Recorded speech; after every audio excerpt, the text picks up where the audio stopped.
welcome back to the channel. I'm Michelle. And I'm Ken, and today we're here to talk about The Lost Boys. The Lost Boys. We watched it, or Michelle watched it for the first time. I watched it for the second time. I'm actually kind of new to this film as well. But yeah.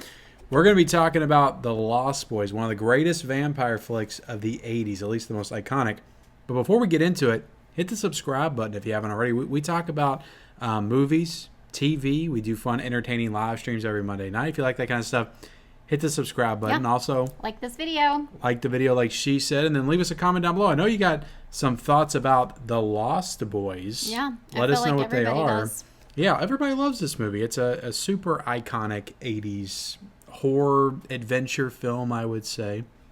But yeah, this is number 4 in our horror watch list. We're almost done. As well. We're almost done. We only got, we plan on doing Reanimator next, I think. Okay. And then we'll have our ranking of all the 13 days of horror movies that we watched this spooky season. So that'll be fun for sure. It will be. But let's dig into The Lost Boys. First time watch. I'm going to throw it to you first, like I generally do. What was your thoughts? Yeah. So like you said, this is definitely like a very popular 80s vampire movie. Yep. I have been hearing about this movie pretty much ever since I got into the YouTube, Instagram world. Now, quick question: had you heard of it before? I don't think I had. Because this is a movie that I grew up like being aware of. Like right. I knew it existed. Yeah, I don't think that I had heard of it or knew of it until we kind of got into this space of the internet. Yeah. But yeah, so I don't know if I was necessarily excited to watch this. Because I've heard about it so much. Yeah. It was kind of one of those movies that I felt like that was just like overhyped, Yeah. I get that. But anyway, all of that to say, I do feel like it's a pretty enjoyable movie. Yeah. I feel like you had your wall up like the first 15-20 minutes, and then you slowly start to let it down a little bit as it went. Yeah, I wasn't like necessarily I wasn't eager to watch it, Yeah. But yeah, so like you said, once I got going, I do feel like I got into it. Kind of because it's an 80s movie, it does have some of that 80s, I don't know, cringe or corniness. Yeah. I think the majority of that, honestly, is in the first half hour of the movie. Yeah. Just with all the stuff down by the pier and the amusement park and everything. I forget what that's called. It's an iconic amusement park, but definitely some just kind of corny moments. I will say in the beginning, when you're kind of figuring this world out, I guess, or just the story or whatever. Their choice of how they represented the vampires. Yeah, it's different. It was a little weird. Not my favorite, if I'm being honest. Yeah. But it did get better, and I will say it kind of took me by surprise by some of the more violent scenes that came later. Yeah, it earns it is rated R. It earns the R rating by the time you get to the end of the movie for sure. Yeah. But yeah, I like how the movie kind of plays with the tropes of the vampire genre, and they kind of set you up to think, oh, this is what to expect in a vampire movie. These are the rules, and then it just kind of throws the rule book out the window at a certain point, I think. So I enjoy that kind of stuff. Where I think the movie really shines for me is just the family dynamic. I like all that stuff with the grandpa and the mom, who's played by Diane Wiest, who's kind of the iconic mom from the 80s and early 90s, probably along with Catherine O'Hara. I know I joke when we were watching it. We couldn't quite place her. Sorry to interrupt, but we couldn't quite place her. But she's the iconic mom from Edward Scissorhands. Edward Scissorhands, also Parenthood and several other stuff. I joke that I felt like her and Catherine O'Hara battled it out for mom roles in the 80s and 90s. So. Right. And I like Corey Haim a lot in the movie as well. I like Jason Patric. I like the family dynamic. Yeah. The teen angsty stuff, angsty teen vampire stuff. It's cool. But it's not the part of the movie that I enjoy the most, I guess. Yeah, I will agree with you on that. I do feel for the most part, the characters were, likable or watchable. I wasn't I enjoyed them. I enjoyed the like brother, relationship. Yeah. The older brother, the younger brother. Is it Haim or Ham? Corey Haim's the younger brother, Okay. and Jason Patrick is the older brother. Yeah, I feel like Corey like definitely shined in this movie. Yeah, He's pretty funny, He's just playing that kind of, I feel like, more typical younger brother. Yeah, I like him when you're talking about the two Coreys, because the other Corey is in this movie too, Corey Feldman, which I actually like Corey Feldman a lot in this movie as the friend as well. Yeah, I mean, he doesn't have like a huge, like, I don't know, like, I don't feel like his character his role is isn't like huge.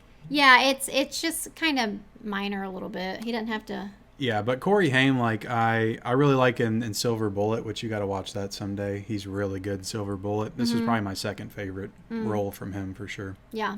So, but yeah, all that stuff I just think is handled very well. So that's the parts I enjoy the most. Yeah. Yeah, I would agree with you on that. And then, like I said, started out a little iffy for me as far as like the, like vampire scenes. I do think Kiefer Sutherland's pretty cool, like the lead vampire. Like I think he has a cool look. I don't know if he's given like the best, like most badass vampire performance, but right.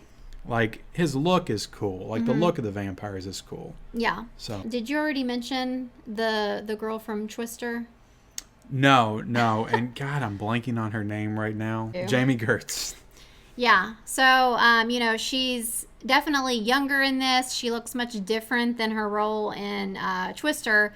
In this movie, she has very like long hair. She's, kind of a more like, I guess like carefree, girl or whatever. She's definitely carefree, running around with a bunch of vampires. Right. Like, well, what are you doing? Yeah, like you see her first at like a concert, and she's just like dancing and whatever. And I was just like, dang, what happened to her? Because she's like very stiff and doesn't like the rest like of the movie.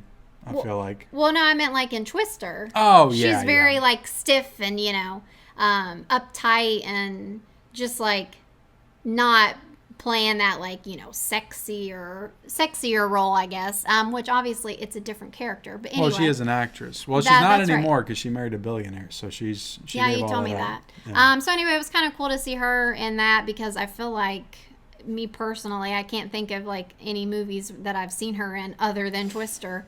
I can't either now that you mention it, but yeah. I know she was in a lot of stuff in the 80s, I'm pretty sure. Yeah.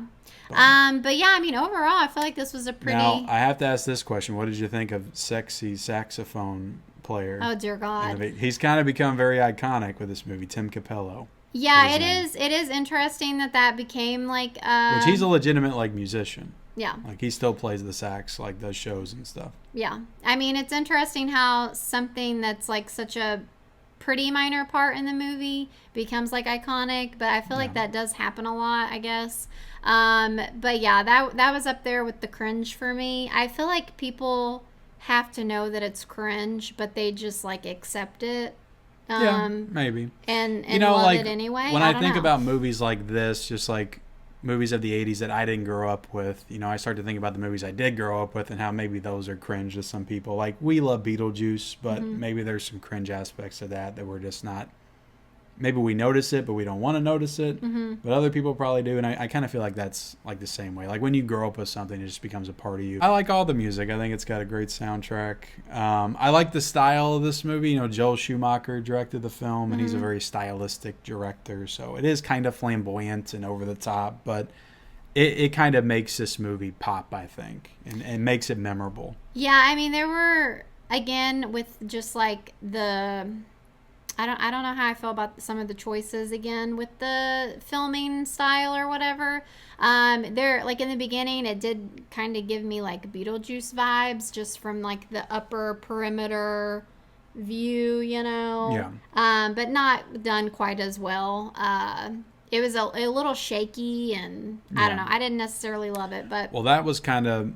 We can go into this as well, but like there's a mystery aspect to the film. There's a vampire that you don't know like who it is until the very end. So there's kind of a little twist. It's kind of almost like a whodunit like throughout. So I don't want to spoil that. But what did you think about the twist? Were you caught off guard? Were you caught by surprise?